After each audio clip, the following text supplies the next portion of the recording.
Well, it is about 2 o'clock, so I think it's probably about time to get started. How is everybody liking Hackport so far? Good? Yeah? Woo!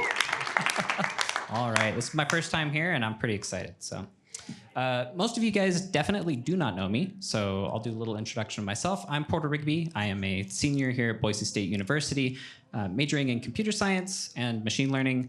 I'm also the president of Boise State's very own Artificial Intelligence Club, and I am lucky enough to be the moderator for this panel today.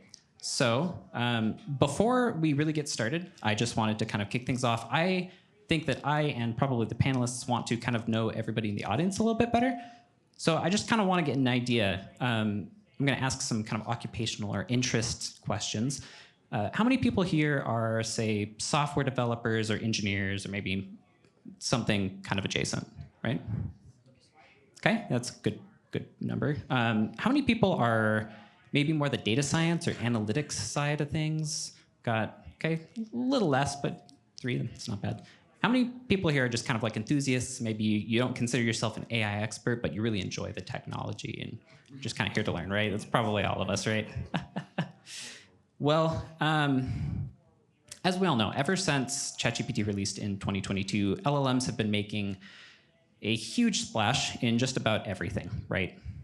People are using them for classifying data, for sifting through data, for just answering questions. Like, it's kind of become a Google replacement at this point. So they're being used for all sorts of things. And obviously, with that amount of popularity, we're going to have some questions, right? So kind of the goal of this panel that I want to lay out is answering the question of what can we expect from LLMs at this moment, and what are we kind of looking at going forward into the future? Where is this technology going to take us? And we've got some wonderful panelists here to help answer that question for us. So one thing I should mention is you'll probably notice we have 4 panelists. We were originally going to have 5. Unfortunately, Amit did get sick, so we don't get to have him today, but we've got some fantastic people nonetheless. I think we're going to start off with just some quick introductions. We're going to do probably 1 to 2 minutes for each of the panelists. Just introduce yourself and maybe give a little tidbit on how you're using AI in your work, or maybe how your work is AI related. So. I will start. Hello, everybody. I'm Conrad Kennington. I have some friends in the crowd. Hi, Rich. Hi everybody. So currently I'm the VP of Decision Science at Accertify. It's a Chicago-based company that, similar to Count, does fraud prevention. For the 3 years prior to that, I worked for Vacasa, which is Portland-based, but there's an office here in Boise, and we used LLMs very extensively there. Basically anything that could be improved in operational efficiency, we used it for generating descriptions, for the homes, and for summarizing reviews, and so we used it quite a bit there. A little bit less in fraud prevention since the data there is pretty structured. About 20 years ago, I graduated with my master's in computer science here at Boise State University. I've taught at Boise State as an adjunct for about 12 years in web development and machine learning. My background was in software engineering for about half of my career, and about 10 years ago pivoted to data science and machine learning. Still very much leaning towards the engineering side. And so I would end my introduction with, I worked with Matty here for several years at Count. It was some of the best time in my career. And he's very, very smart in data science, but you need the engineering counterpart as well. And I think that the success of LLMs has come from the fact that it needed to scale so millions of people could use it simultaneously. And so if you raise your hand as an engineer in this room, you're desperately needed for machine learning. Nice one, thanks, Conrad.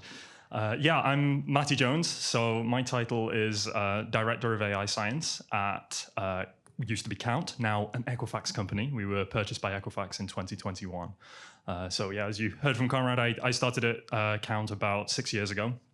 And my team is, I started as a data scientist, and I kind of worked my way through the ranks there, and I now kind of lead a multifunctional team, kind of like a tiger team really within Equifax, of data science and machine learning, and also some cloud engineering as well.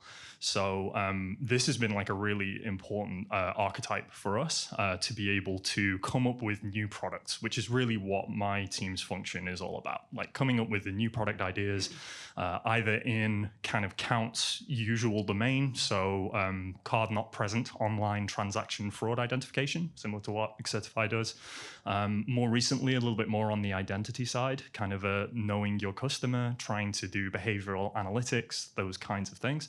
And we're kind of responsible for the new product development of that within Equifax, which is a lot of fun, but it's kind of scary for some of these big companies to kind of come up with. We have a very high mortality rate on our ideas. We come up with lots of things and discard like 90% of them to try and get the ones that we think are really valuable that we can move forward with. In terms of the AI that we use, I would say we're maybe a little bit more nascent on the LLM side. Historically, a lot of our stuff has been on the machine learning side. So we have lots of very advanced, unsupervised, supervised machine learning, tons of different algorithms. We've got some deep learning. We've maybe been a little bit slower to some of the adoption on the LLMs, but we've got some really exciting ideas. And one of the things that I'm going to try and talk a little bit about today in this panel is ways to use LLMs that's not just kind of optimization and process streamlining. One of the big ethical questions about LLMs is, are we just going to make a bunch of people redundant and remove them from the workforce? That's something that I find difficult to reconcile.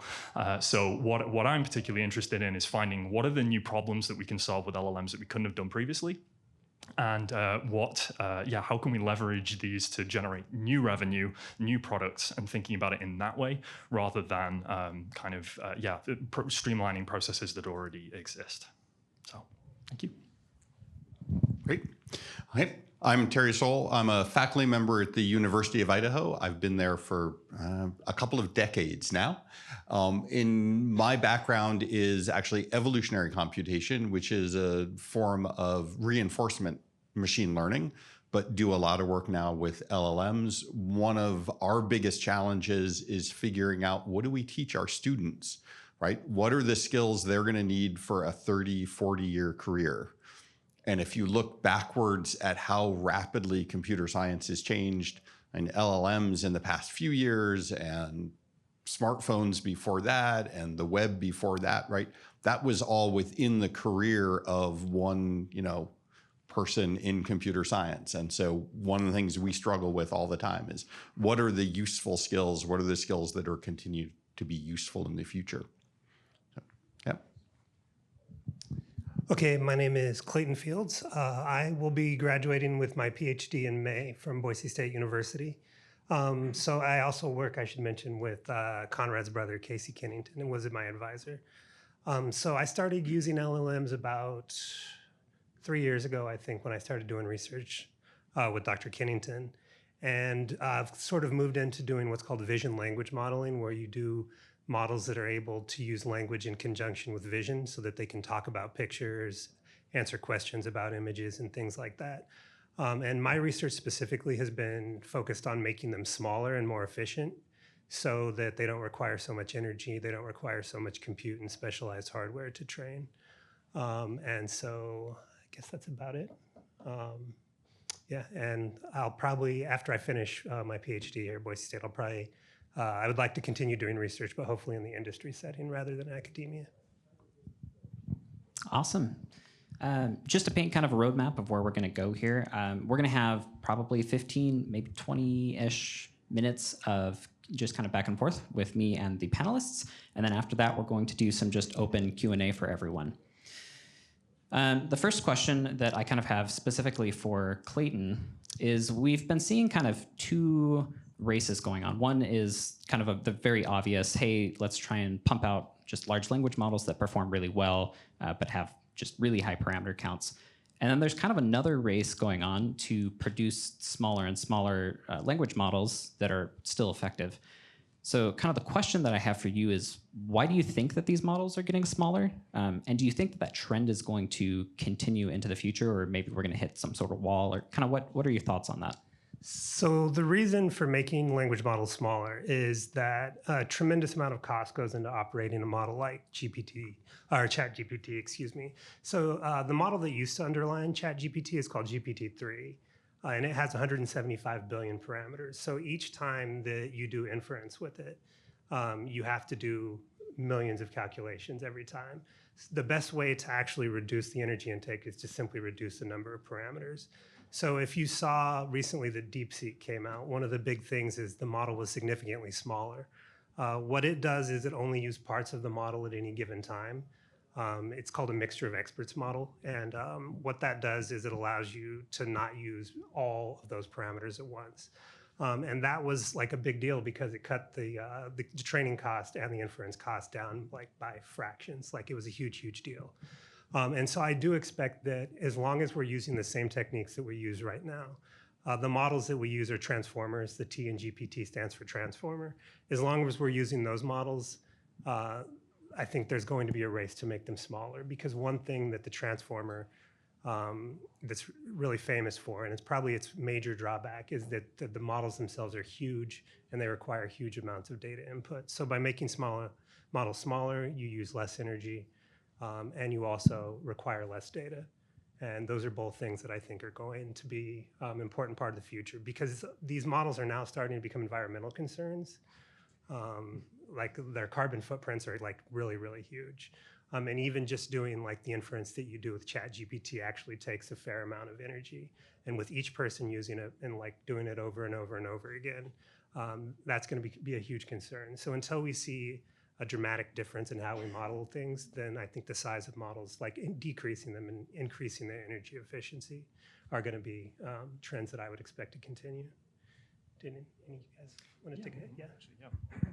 Yeah, there's a lot of hype, obviously, around these models as well, and you often hear people talk about like AGI, right? Like artificial general intelligence, something that emulates what a human would do, where they're kind of able to deal with a lot of different things, different contexts, and different processes. But actually, I think it's kind of a fallacy to consider that as being just a single model that is incredibly highly complex and you know, with these incredible hardware requirements. I mean, yeah, when you're talking about those parameters, we're like within an order of magnitude of all of the like high quality English text in the world that these things are actually trained on. So if we're going to find optimizations here, it's going to have to be in a different way. So having a larger number of smaller models is really going to be the only way to kind of be successful and improve a lot of these things. And I think that I would argue is, I think that's how a human brain actually works. Like, I don't think it is one giant model that does, you know, that has all of these trillions of parameters and things that it's trained on. I think that when the neuron pathways work in your brain, I think that you have your own environmental kind of biases and variances, if you like, that you can bring to leverage in different situations. And so really the power is how you can optimize searching through that space to identify, you know, what are the specific solutions that I need and how do I combine those, which I think is why we're starting to see, yeah, we're getting smaller LLMs and we're also starting to combine them, like agentic AI, you know, things like LangChain, being able to create control flows of different models that have different specificities and then combine those so that the whole is greater than the sum of its parts. I think we're always going to have like small companies, startups that are going to be optimizing the algorithms, but I think a lot of effort needs to also go into the research of how we can make these things more sustainable for the future as well. Awesome, thank you. That was a good, awesome response here. I do want to move on though. There is kind of another fairly big question. It feels like every day we wake up, we look in our inbox or, you know, wherever we're getting all our news from, and there's some like new giant breakthrough in AI that's kind of being lauded as like the next big thing, right? So the question, and this is kind of for our industry-focused folks as well as Terry, I'd love to get the kind of educational academic perspective on this. How are your companies or organizations keeping up with the rapidly changing like environment? You know, LLMs first came out, that was a huge thing. And then after that, it was like RAG was kind of a really big thing about a year ago. And now it's like you're kind of mentioning agents are the huge thing right now. How are your companies and organizations keeping up with this? That's a really great question. And as someone who works for Equifax, a multinational, giant 100-year-old credit reporting agency, I think there's a lot of inertia there with trying to keep up with a lot of these new technologies as they evolve. But what I'm really grateful for at Equifax is that they have invested strongly in teams like mine specifically. These kinds of smaller teams that can operate independently and can have that headroom to be able to do a bunch of research that might not go anywhere, right? We have a disproportionate number of PhDs on our team, and I think there's good reason for that, right? Like we need people who have a research mindset, who can try something out and can abandon it and walk away if it doesn't work, which not everybody can do. That's kind of hard to do. Investing, these large companies investing in that, I think allows us maybe not to keep up with the really small, agile startups, the ones that don't have the processes in place, that maybe don't have as rigorous security, things like that, to try and kind of keep pace with them. Investing in these smaller kind of teams that can do the research, I think is really valuable and really vital. I think Equifax does a pretty good job of that, honestly. What about you, Conrad? So a large company, like you said, is going to have more inertia. The company that I work for has been around for roughly 20 years. And in the adoption there's this attitude of, okay, if it's going to change in 3 months, let's take like the Moore's Law perspective and see what the next big thing is that's going to come out before we invest heavily, because there's a lot of people who invested early who are still using ChatGPT 3 and now there's many, many models ahead of that. So the companies that I see really adopting this and embracing it are kind of the more small, scrappy startups that need that operational efficiency to survive. When I was at Vacasa for the last 3 years, there were dozens of use cases for this sort of thing. And so it was more like let's adopt this from a workflow perspective rather than like a basic research perspective. And so, it really depends on how the data science team is oriented, whether it's product oriented like it was there, or if it's research oriented like it is at Equifax. But there are a lot of efficiencies to be gained. The issue typically isn't technological. It's legal, and it's cybersecurity related, so that's what the inertia mostly is that I've seen. The tech teams usually can move pretty fast on this stuff once they have approval. Great. Well, so we, I guess, sort of tackle the rapidly changing landscape in a couple of different ways. On the educational side, two big things. One is to keep an eye on the fundamentals. So rather than trying to teach, for example, the latest model, which we know is going to change in 6 months anyway, it's things like, let's make our students take linear algebra so they know the math that underlies all of the models and probably always will. So sort of maintaining a focus on what is the underlying science behind these tools, because then as they change, our students can adapt. And then tied to that is getting to apply them. So having courses where you're going to use whatever the latest tool is, because you need both of those skills. We also do just a lot of sort of meetings to discuss them. What is the latest technology over coffee? And that's faculty talking about research projects and getting students involved as well. And then there's been a big push to integrate a lot of these tools into the university just to speed up administrative processes. But yeah, to me, that is understanding what's going on under the hood is critical, at least for our students. And then being able to use them as well. But that's almost secondary, because that skill you're going to have to keep learning every 6 months anyway. So just kind of a follow-up to that, with all the different frameworks and things that we're seeing come out, what goes into deciding what framework you choose to start teaching at any given moment? Are you considering the lifetime of the thing? Is it just like, hey, this is really what's hot at the moment? What's the thought process behind that? So as a practical matter, a lot of it is who's teaching the course and sort of how much time do they have to say, do I want to use the one that I taught last year, or do I want to take the time to learn the newest one? And arguably, it doesn't matter as much as you might think, because by the time our students graduate and get their first job, it'll have changed anyway. So again, that sort of focus on understanding how the tools work. And if you understand how they work, then picking up a new variety is not that bad. Okay, awesome. Thank you. I do have another question. It kind of ties into this a little bit, not so much, but how many of you on the panel have heard of vibe coding? Yeah. Everyone. Okay, so first of all, sorry, answer your question. You're good. I'm just vibe coding's kind of taken off a little bit, unfortunately, recently. No offense. But it kind of brings up this question of like code assist tools are getting really good at what they're doing, enough so that people feel like they can sit down and just kind of push out programs just using like an LLM, right? So kind of twofold. Are these code assist tools, do you think, going to replace the job of software engineers? Kind of a question that a lot of people have been thinking about for a long time. And then tied into that, both Conrad and Matty, at your companies, kind of what is the ratio between software engineers to, say, like AI engineers at this moment? And how do you see that like ratio changing as we go into, say, the next like 3-5 years? Okay, sorry. Okay, there's so many things I can talk about. So here's my hot take. It's getting me warm just thinking about it. Vibe coding is a perfect name for it because it's like, yeah, this feels like it should work. And it's not new.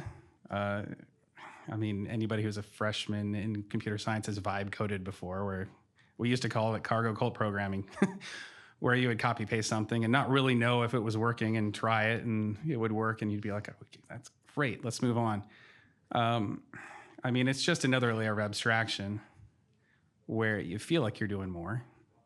So like if I was to use an analogy, I just got done with a big home construction project. Using like a hammer would have been like C++ or even like assembly. Using something a little bit higher level like Python would be like a power drill, and then like a prefabricated wall would be ChatGPT. But it's not going to make a better end product just because I can make the wall go up faster. Yeah, it's like I could copy paste things off the internet 20 years ago and call it vibe coding. It's the same thing, only it's a bit more sophisticated now. I mean, I've had conversations with Casey about this quite a bit, and at Vacasa, they mandated the engineers start using Code Assist, start using Copilot, and the ones who saw the efficiency gains were the senior engineers who actually already knew what they were doing. The junior engineers who would start to use it as crutch, and then it's the architecture part that would just tip over. And in the middle of the night, if you get an alert that says the system is going down, vibe coding is not going to help you. So I'm actually a little bit worried that there might be a skills gap that's going to catch up to us in 10 years because vibe coding is becoming more popular now, and so there's like less critical thinking going on. I don't think that there's a danger of that, and those who think there are the ones who are looking at the balance sheet hoping that we can cut costs.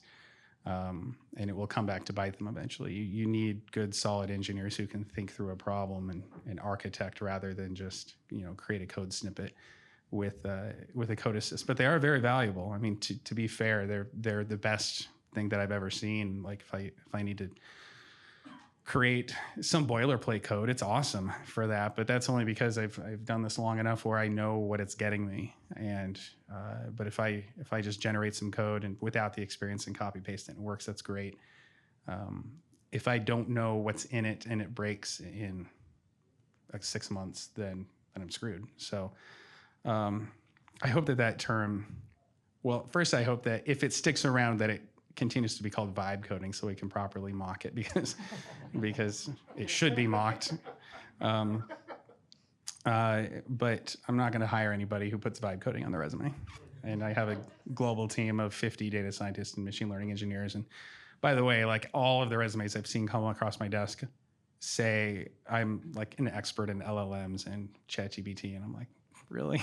Like all of you experts in 3 years? So I would just leave that off your resume altogether as well. Stick to the basics. Anyway, that's my opinion. Yeah, I agree with that. I'm not familiar with the phrase vibe coding, but the concept certainly makes sense. And yeah, when Conrad's talking about copying and pasting stuff from Stack Overflow, I think we've all been there, right? But yeah, it's a tool like any other, and it's all about understanding what the strengths and weaknesses of it are, like what the limitations are. And I think that the fear is it is such a kind of step change in technology that a lot of those more junior engineers almost see it as a magic, right? Like it can do stuff that they couldn't do. And so the incentive to still learn how to do it, or even better, learn how the LLM is getting to that, right? And learn how that actually works. Well, I'm a bit biased, I'm a physicist. So for me, learning how the universe works is kind of my jam. So, maybe your mileage may vary with that. But yeah, the concept here of understanding, what LLMs are good at and leveraging them when it makes sense to, rather than using it as a crutch. Yeah, we've seen the same kind of thing. One kind of, I guess, nowadays more archaic analogy of this that I think about is our cloud transformation that we did at Equifax, which we completed a couple of years ago. It was huge, right? There was so much stuff that needed to go to the cloud, and I was reminded when we were working on that of Count when we moved from our on-prem databases and Hadoop clusters and started leveraging managed services. In our case, AWS. In Equifax's case, GCP. But whatever, it doesn't really matter. Like moving up to these cloud services and Snowflake being a big part of that. And, suddenly things were way faster and you could do way more, and nobody lost their job about that, right? Because what it meant was there were new problems we could solve, things that we'd never even considered, that we couldn't even access before with our initial infrastructure. We were suddenly able to kind of investigate. And so we just filled that space. And I think LLMs can do a similar thing, right? Like it's easy to sit at this kind of nascent stage of it. That's 3 years, it's not super nascent, but still, looking forward that, yeah, all the software engineers are going to lose a job because they're just going to be replaced by some ChatGPT thing. It kind of doesn't think about, okay, but what about the stuff that we haven't even anticipated, the problems we haven't even looked to solve yet that are now going to be facilitated by these new tools, these improved algorithms, and we're still going to need people who understand how those things actually work. So to your other question about software engineers versus AI engineers, so in my business unit, which is the bit that operates kind of like Count did, we don't have many AI engineers. I would describe the individuals on my team as AI engineers, which means we have about 9 or 10 of us. But we have, several times that in terms of software engineers for our cloud platform stuff and for the actual product maintenance and development and those kinds of things. But I am seeing a shift in the direction of, we are going to have more AI engineers. And I think especially with LLMs and ChatGPT or Gemini, I don't think it's limited to engineers. I think one of the really cool things about this is, and that's why there's so much hype around it, is that it's publicly accessible. So I'm excited for the non-technical individuals, I shouldn't say non-technical, but non-engineering individuals in my business unit starting to use LLMs. The salespeople, the customer success people, right? There are ways that they can leverage this, and maybe they don't need to know how this stuff works. They need to know some prompt engineering. But it's almost like, how we all had to learn how to do Google searches or to find things on Stack Overflow, right? And now you don't write that on your resume. Like, you'd look like an idiot if you're like, hey, I know how to do a Google search. It's like, yeah, you and the rest of the world. I think LLMs are going to end up being like that too, right? People are going to leverage them all across the business, and that's super exciting to me. Sorry, what is an AI engineer? Yeah, that's a really good question. I've heard that term come up now, and I don't even know what it means. Me. It's pretty nebulous. I guess when I ask AI engineer, I'm meaning someone who probably doesn't have as much experience with like the fundamentals, maybe your typical algorithms or data structures experience. I know a lot of people are kind of skipping that and going straight into, learning how to train models, things like that. So I guess more so a data scientist kind of aspect, maybe mixing in a little bit more of the programming side. Well, yeah. Yeah, true. I guess so. Fair. I should say full stack data scientists then. No worries. So I was going to add a little bit to that. We've seen this before to some extent. So I'm thinking of things like designing web pages. And the tools for creating web pages improved enormously, right? From writing raw HTML to all. But that didn't mean that web developers don't have a job anymore. There's more web developers than ever. And I expect we'll see sort of the same thing. And I really like and have also used the analogy of power tools. So, for carpenters, right? Power tools were introduced. Did that mean a bunch of carpenters lost their job? No. Would you consider a humanoid robot a power tool? I mean, to some extent, yeah. But I mean, if we think about power tools, what that really required for carpenters was more training and more careful training, because otherwise you lose some fingers. And that's what's going to happen for people who don't know what they're doing using these tools. They're going to create insecure software. They're going to create software that fails 6 months down the road and nobody knows how to fix it because nobody really understands it. So, yeah. Awesome. Now, we're pretty tight on time, and I want to get to the Q&A stuff, but just really quick, if I could get like a quick summary on where you guys think generative AI is going in the next couple years down the road. Where do you think we're kind of headed? So I might be biased because this is the research I did, but I think including like sensory modalities into your language models is going to be a big thing. So right now, ChatGPT can process images. So you can give it an image, it can summarize it, it can create new ones and things like that. I think you'll want to see that extended to audio so that you can have people just speak directly to a language model the way you do to something like Alexa. I think including all those other modalities so that it can use the language. Right now, its language is mostly just words. Like words are defined strictly by other words. They're not related to any actual sensory information. So I think having more of those sensory modalities is going to be a big thing going forward. And I think that's also kind of will make it more accurate to call it artificial intelligence. Right now, our artificial intelligence agents can't really reason about the actual world we live in. And so having that happen, I think will be a big step forward, and I expect to see it be pretty common going forward. Great.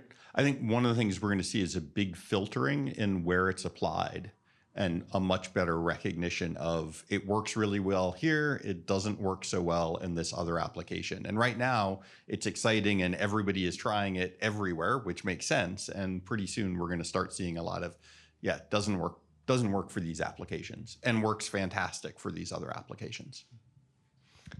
Yeah, I agree with that. I think as well, we're going to see, well, the algorithms are going to improve, the efficiency of them is going to improve. That seems to be like the most existential thing for trying to get these models together. But I think that in the industry, there is going to be this shift more towards the smaller models, the highly context-aware, context-sensitive models that are solving specific problems and then combining them together in control flows. I think to me that seems to be where we would get the biggest lift in the shortest time. I have no idea. I had no idea that this was going to happen in the first place, and where it's going, I don't know. I can tell you I've been on a lot of RFPs for companies that are startups that are using this to solve niche problems. Like I spend probably 25% of my time answering RFPs, and that's very repetitive, and it's like anything that's white collar repetitive, that's what I'm hoping it will replace. That doesn't mean that people who do white collar repetitive things for their jobs that they're at risk. But that makes me happy. I don't want to have to. I don't have to do that. So. Awesome. Okay. Well, yeah, we're gonna go into Q&A for the rest of the time. We've got until 2:50. So if anybody has questions, we'll go with you over here. So I have a sustainability question really for Amit and the industry folks. I use a mixture of expert approach like DeepSeek. I get a 95% gain with 10 experts. Why wouldn't I just go to the efficient frontier of N experts and 95% more training? Usually you get diminishing returns after a certain point. So especially so if considering scaling a model, right? Making it larger. Making it larger will definitely improve the model, but as you get up toward, say 95% where you were at, to get the 96% is going to require a lot more that you put in to get to the previous percent and so on and so forth. And you'll eventually reach a point where you're not getting anything back or getting enough bang for your buck. Just train more experts in more niche Possibly. I haven't seen any studies about doing that, but my guess would be it's going to follow a similar curve where the more experts you add, eventually you're going to sort of saturate the space, and you won't get much in return for doing that. I think I saw somebody over here had Thanks. I would push back a little bit on that this is just another tool, right? I mean, it is obviously fundamentally different. This is, it is intelligence. It's not as intelligent as we are, but it is language, right? That we've never had language generation before. It's not, so in a humanoid robot is not just, I mean, is not like, it is replacing a worker. Right. So, I mean, I have a bunch of questions that I don't think we touched on, right? The whole economic, there are 20% less job openings for software engineers. There are, I mean, they're all for senior. So the ones that are open are for senior engineers. So, I mean, I consult for the government and I can't work remotely anymore. So I'm looking for work and there's a lot less positions out there and there's news stories to support it or whatever.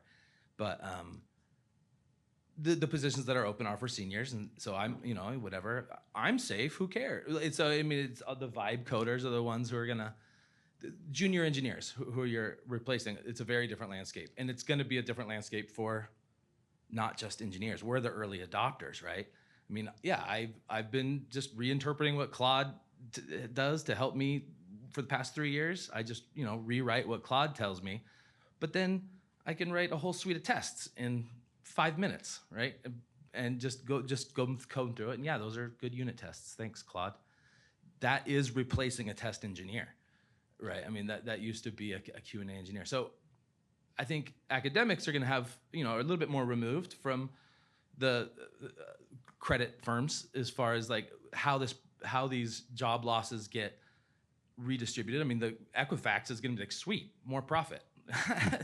Academics are like, well, we're just dealing with the problems as they are. When do we bring economists and ethicists and like, should you be doing this?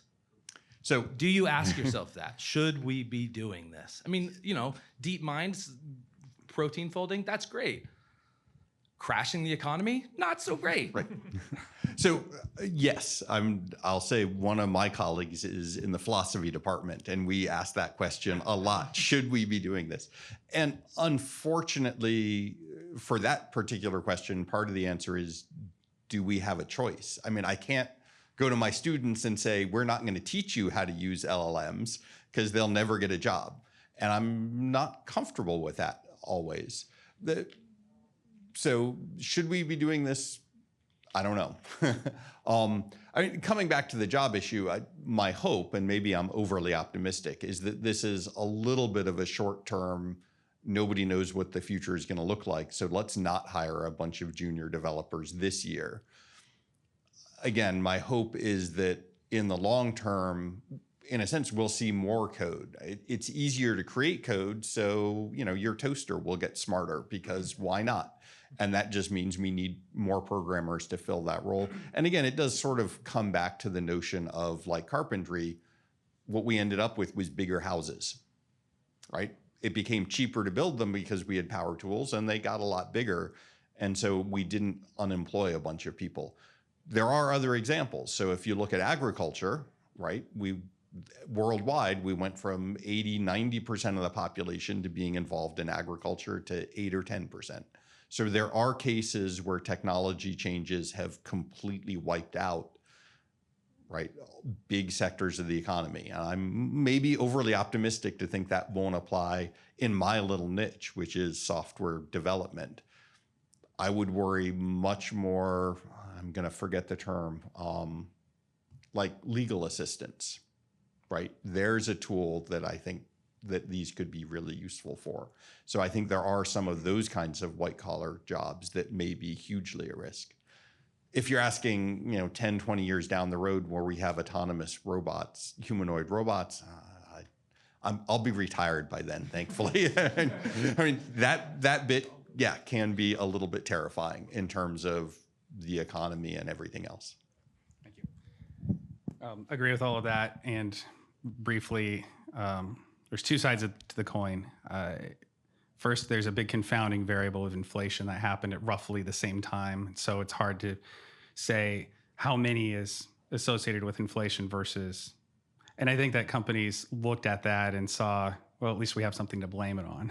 it's AI, so that's why. But we've been through several ups and downs, and whenever there's a down, it's senior engineers, and so now we have that confounding variable. We don't know exactly how much is associated with it. The other thing is, I watched something a few months ago on this problem that you're describing, which is not a new problem, and that is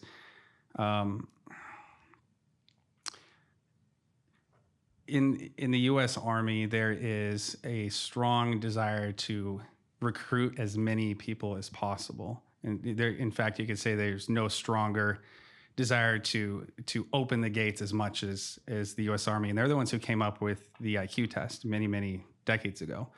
And there was a minimum you had to reach just to be in the Army to sweep the floor. And there was a subset of the population that couldn't be recruited into the Army for that.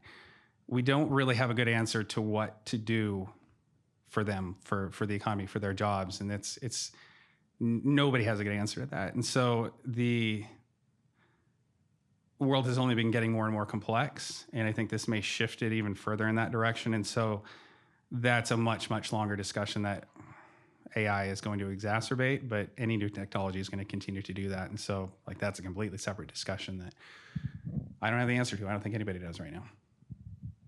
Awesome, that's a good question. We're actually going to go over here. I'm just going to kind of bounce back and forth, I think. Hi, this question is for, I think, Clayton, but you talked about smaller models. What role what's the interplay between smaller models and synthetic data in terms of being more efficient in terms of resource utilization during training and inference? So you're talking about like synthetic data, like creating your own data sets using these types of models? Yeah, yes. So, and then the interplay between those with small models? I would say the synthetic data issue, I think, is kind of a big one on its own.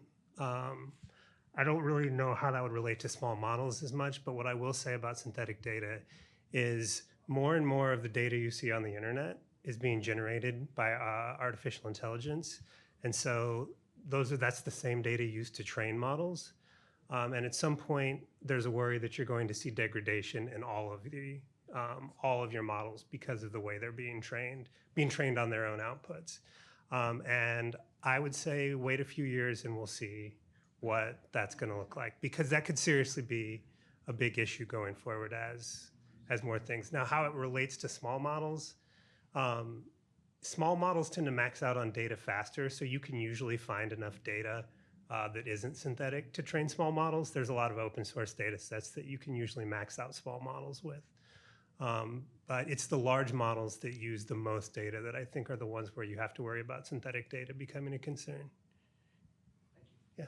I'd add to that, just because one of my favorite sort of, I guess, fear stories. So predictions, 50 years from now, nobody will actually know what a penguin looks like. Because you want to know what a penguin looks like, you look it up on the web, and it's an AI-generated image from an AI-generated image from an AI-generated image. And without somebody going out and taking pictures of actual penguins, we'll have lost that information. And it's sort of an exaggeration, but it's also in some ways a real risk, especially for things that are a little less obvious than that.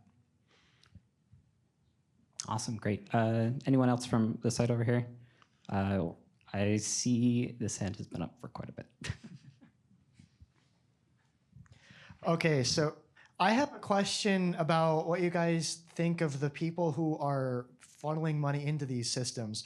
A big supporter of the AI field is a man by the name of Mark Andreessen. Does anyone here know his name? He's a very big investor. And in 2023, after the release of AI, he created something called the Techno-Optimist Manifesto. In it, he outlined this thing he called the precautionary principle. And he declared that to be an enemy of progress. The precautionary principle is basically halting the brakes on this technology, asking, should we do this? And if so, how can we do it safely? Mark Andreessen is saying, well, people who ask that question are actually an enemy of progress. They are harming people in the now. If this technology causes the economy to collapse, so be it. If this technology causes websites to crash because people are just doing vibe coding, so be it. If it costs jobs, then so be it. And if you even ask the question, if you like, what should we do to stop this? He says, you and your beliefs must be jettisoned with extreme prejudice. What do you have to say about that? Anybody? Tough question. I mean, I can actually. Do you want to go ahead? I mean, Let me take a deep breath. Yeah, before I okay. answer that question. So what I would say is that a lot of the concerns that you're talking about and the concerns that the previous gentleman brought up come from the same place, and that is what is the effect that these things are going to have on society? And like, is there a way to make it positive? I would say that the ethics of the people in charge who are really pushing these technologies are what matters the most. The actual technologies, I think, are at least ethically neutral in most cases. So what I would say is it would be more important to interrogate the ethics of the people who are making these decisions. Just because you can get rid of someone's job using AI doesn't mean that that's a good idea. Just as they were saying, it can open up new possibilities. We can get bigger houses, bigger things like that because we have more powerful tools. Now, if people in charge of large businesses want to replace all their human workers because they feel that they'll make more money that way, I think that's more of an ethical issue to do with the people in charge and less to do with the actual technology would be my take on that. Yeah, I feel like maybe there's a balance too, right? Like there's somewhere between, let's just use this thing with no guardrails at all and just make everyone redundant, and let's not do anything because we're constantly questioning and double guessing everything we've ever tried, right? Like I think there's probably somewhere in the middle. And from my perspective, where I sit in my organization, I feel like it's part of my responsibility to be thinking of that as we're moving forward. So as we're developing things, as we're considering progress, as part of that process, having some checks and balances in there and considering the ethics. I mean, we have to spend a lot of time making sure that we're compliant with a lot of different laws, regulations, rules, different third parties audit us all the time. We have to make sure that we're hitting all of our audits. So that's new. Sorry, that's not new. It's not new for a company like Equifax. And honestly, it's something that Equifax is extremely good at because they've spent hundreds of years doing it, 100 years, right? So I do think there's maybe a middle ground here where, yeah, don't just completely throttle all of your progress, but also don't jettison, what was the phrase you used, jettison with prejudice. The believers of ethics with extreme prejudice. That feels a bit strong to me. What he wants to do is he wants to take a bulldozer and he's on the extreme end of I just want to see this technology unleashed. I feel like he's declaring anyone who even asks questions to be an enemy. He just needs to get bulldozed. So and maybe, okay, so it takes all sorts to make a world. So maybe there are some companies that do need to operate like that, right? Like they do just kind of go forward and move through some of this stuff to push that progress forwards. And then maybe some of the larger organizations, they take more of that burden of checking whether we should actually be doing that, the ones that are going to have more of an impact. I'm not sure. That's kind of the first time I've thought about that, and I'll think some more about it. But yeah, I do definitely feel there's a balance. Whether you agree with it or not, how do you enforce it? And like we can set up policies for that in the United States. How do you set it up? How do you enforce that worldwide? I think that's why people don't want to slow down, because if the United States slows down and Russia speeds up, then they're ahead in AI. So ethics is a big part of it, but then I don't know how you enforce it once you decide you need guardrails. So I agree a balanced approach is the approach I would take, but I don't, it's like a nuclear arms race almost. You know what I mean? So I might make a comment there. So I had to take a deep breath. I'm not sure how the extent to which I could not possibly more disagree with the person you're quoting. Sort of at a very high level philosophical point, we are in a society. We're in a society because it benefits us. right? We accept that the society has rules and we participate in the society because it benefits us. What it sounds like he's saying is, doesn't matter if it benefits people anymore, and I'll be a little cynical, as long as I can make as much money as possible. I feel like that's the driving force. And so, I mean, in a sense, making a statement like that is sort of saying, well, I'm willing to discard society, which is a scary concept. So I'm very much in the view that we need to look at what are the ramifications. There are issues with putting on the brakes, but I think part of the answer to that may be countries that don't look at the impact on society are gonna suffer badly, right, through things like mass unemployment, right? That's a hard thing for a country to survive. And so not necessarily brakes on the technology, but how it's applied and what the impacts are. Because if it doesn't benefit everybody, then at some point we're gonna say, why are we participating anymore? We're losing out. Right? All right, so those are some good questions. I think we're about at time. I don't know if there's another group coming in after us, or is there? Okay, all right, so we're gonna have to wrap it up. Sorry for everybody that still had extra questions. Those were great questions though, so I'm glad we were able to get some of those answered. Yeah, do we have any kind of last panel words before we all dip? Yeah, all right, thanks for coming. Have a good rest of your hack for it.